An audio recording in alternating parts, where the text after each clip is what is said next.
Joel Gerke piece in National Review Online that Obama is doing things that even the King of England couldn't get away with. And he writes, remember those WWJD bracelets that were so popular in the 1990s? Actually, I don't.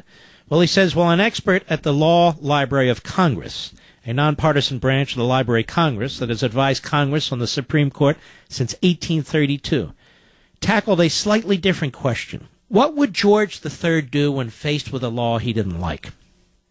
Not even the King of England at the time of the American Revolution, listen to this, had the authority to suspend laws unilaterally.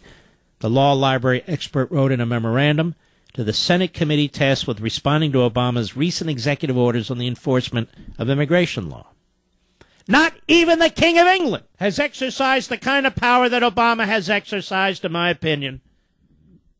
100 years after the American Revolution, another British king had attempted to suspend a number of laws contributing to the onset of the glorious revolution in England.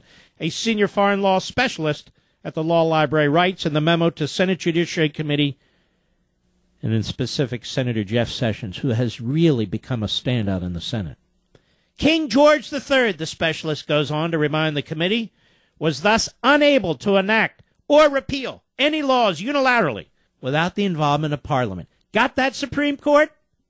The memo obtained by National Review Online was written in response to a request by Senator Sessions. It does not address the question of whether Obama's latest executive actions amount to a suspension of the laws, although Obama and other Democrats refer to such orders as a decision to suspend deportations. Plus, it's obvious they do. But it is a clear and incendiary jab at the president just days before House and Senate Republicans are scheduled to attend a joint retreat in Pennsylvania to discuss their agenda for the 114th Congress. So they're going to discuss their agenda at this retreat in Pennsylvania. I thought we just elected them to fight for an agenda. And so it is, ladies and gentlemen.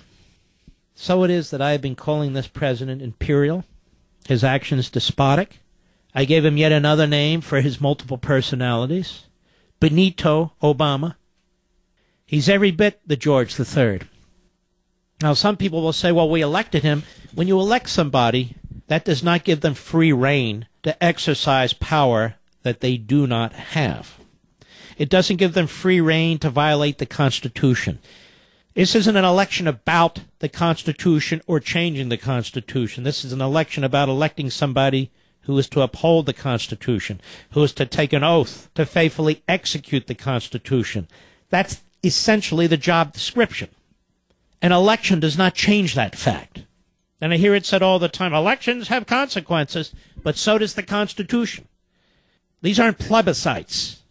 These are elections for individuals who have a job to do under the rule of law.